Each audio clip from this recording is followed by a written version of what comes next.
Hello everybody, this is Lara from Pure Elliott Wave with your free daily update for Bitcoin, Ethereum and XRP, and I'm settled into Dominican Republic for the next month and it looks like I've got a pretty good internet connection. Bitcoin's having a pretty strong day today, but it started out strongly up and now it's having a sharp pullback. But the session's not over. I'm recording just 20 past 12 in the afternoon, so there's still quite a few hours to go. Let's see how this one closes. So far, it is definitely bullish. There's a higher high, there's a higher low, and it's got push from volume, so that's impressive to see. Let's see if it can break above the strong resistance, which is just below 29,000. The high for the session so far is just under 30,000, so the target from the head and shoulders pattern has been met. Good to see some increase in volume beyond the previous upward session. ADX is declining, the DX lines are whipsawing. At the daily time frame, there's no clear trend. Stochastics just barely touched, not properly, but tried to get into oversold. It's now moving up and it's in neutral, heading higher. So using a model of stochastics plus support and resistance, we'd expect an upward swing to resistance to continue until stochastics gets close to or reaches overboard. Price is behaving really typically around this trend channel that contains this downward movement. Found resistance, a little bit of work before it broke through. A pullback to test support, fell a bit short of the line. This pullback to test support touched perfectly at the line, and now price is moving up and away with some strength. There's a higher high now above the 2nd of October high, which is 28,585.13, so that also is bullish for the session. Doesn't matter how it closes, there's still a higher high. It doesn't have to be on a closing basis. And so now we have off the low of the 11th of September, a series of 2 higher highs and 2 higher lows, which has broken the trend of lower lows and lower highs down to the 11th of September. So that adds a little bit further confidence today that it's likely that the low of the 11th of September is more likely than not to remain intact for some time. If price can close above resistance, which is quite strong still, just below 29,000 this session, let's see how it closes. If it can close above that, then I'll expect upward movement to next resistance about 31,000 before we see the next consolidation or pullback. But if price cannot close above resistance, about 29,000, then we may see another consolidation with support 27,400, resistance just below 29,000. It may have to do a little bit more work before it can break through. So let's see how the session closes. The Elliott Wave count for Ethereum remains very bullish, and despite some decent upward movement today, when you look at the bigger picture, it's absolutely minuscule on the weekly chart. I still have a third wave at cycle degree on the monthly chart. Within that, primary 1 and 2 and primary 3 may only subdivide as an impulse. That'll be labelled intermediate 1, 2, 3, 4, 5. Within intermediate 3, minor 1 and 2 may be complete down here. It hasn't perfectly found support at this base channel, but it looks like price is moving back within the base channel today. So this trend line here is drawn on a semi-log scale from the start of intermediate 1 to the end of intermediate 2. Here's that trend line on the daily chart. Price broke below that trend line with downward movement. It's moving back into the channel, but it hasn't closed back above that line today. Now, it doesn't have to for a bullish case, but that would be a little bit more of a bullish indication. So here's the end of minor 2, not perfectly sitting at the lower edge of that base channel today, but it has remained a valid wave count. Daily technicals for Ethereum, it moved up strongly and now it's having a strong pullback within the session. We need to be patient and see how it closes though. It's still got a higher high and a higher low, and there is some push from volume. It's finding quite strong resistance still at 1,650. It may not be able to break above that today. It might be able to do that in the next few days, hopefully tomorrow, but it may need to do some consolidation work before it's able to break through.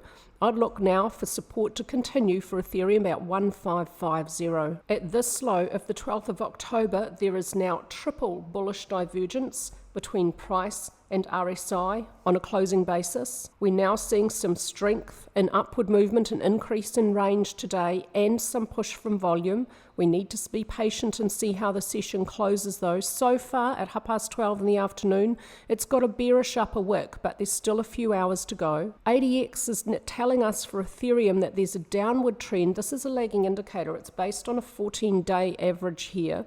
The ADX line is now crossing above the negative DX line, so the downward trend is now extreme. RSI reached fairly deeply oversold, and it has exhibited triple bullish divergence with price on a closing basis, so that's very bullish. The previous downward trend at the end of August was very extreme, so given a very extreme downward trend, reasonably oversold RSI and triple bullish divergence down to the low of the 12th of October. Now with price starting to move up and away with some strength, this is looking more likely than not that the low of 12th of October is likely to hold. But again, I expected 11th of September for Ethereum was likely to hold. We've got a slightly lower low below that on the 12th of October, so a month later.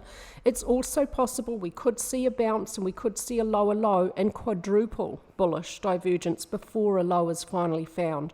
I've said it before and I have to keep reminding you that the lows for these cryptocurrencies are so much harder to identify than highs. We have to be really patient because these cryptocurrencies can be quite slow off their lows. Today's looking really bullish, and I would have a little bit more confidence now that 12th of October is likely to remain intact, but I would like now to see a new high above 1756.57.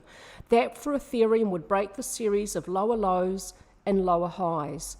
Then we would have a higher high, breaking that series and giving us a little bit more confidence that Ethereum may well have found a low for the 12th of October.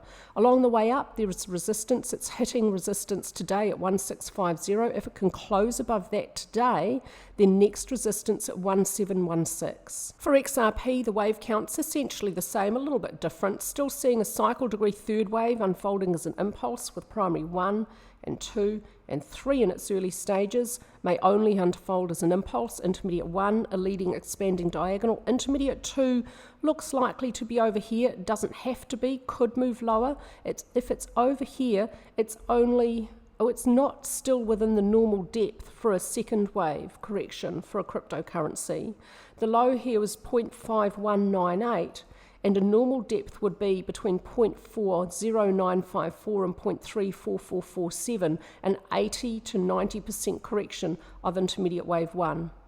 So intermediate 2, a lot more shallow than I was expecting. It most certainly could continue lower, and if it does, it may not move beyond the start of 1, below 0.2794, but I'd expect somewhere in this range would be where it would end. I do think it's fairly likely that it's over here, and I'm going to label it over on the daily chart. Fits nicely as a double zigzag. It's a 74.5% correction arithmetically of intermediate wave 1. If 2 is over here, then 3 should have begun. The target for XRP for the third wave, very conservative estimate, 4.236, the length of intermediate 1 would be achieved at $3.20. If that intermediate degree third wave lasts a Fibonacci 55 weeks, it may end in September next year. It may only subdivide as an impulse. We may have minor 1, minor 2, minute 1, minute 2, starting to show a little bit of an increase in strength off the lows today. Let's have a look at the technical support there. A higher high, a higher low for this session, and a little bit of an increase in range this session. Look now for support for XRP at 0.4875.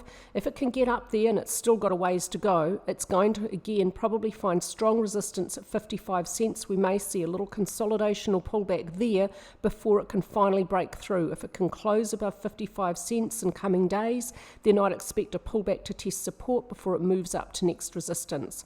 If this current session can close above support at 0.4875, then let's look for that area to again provide support. Really nice to see a nice push from volume today for XRP compared to the 3 previous green sessions. So the bulls have come in with a little bit of strength to push volume hot, to push price higher. It's still a little bit of a battle though. There's quite a bearish upper wick, so we need to be patient again for all of these today and see how this is going to close. For XRP, ADX is declining again. It's telling us there's no clear trend. That model of stochastics with support and resistance would say that stochastics has fully reached into oversold. It's now starting to have a positive slope. We would expect that model to tell us that Stochastics is going to continue up toward overbought, and we would expect price to continue on up to resistance. Now, if it reaches resistance at 55 cents when stochastics reaches overbought, it may end there for a deeper pullback. But if it breaks through resistance here and stochastics has got a way to go to get to overbought, then next resistance at 62 cents may be met. So I'll be following that model carefully in the next couple of weeks or so. That's it from me from Dominican Republic today for your update, and I hope everyone had an awesome weekend.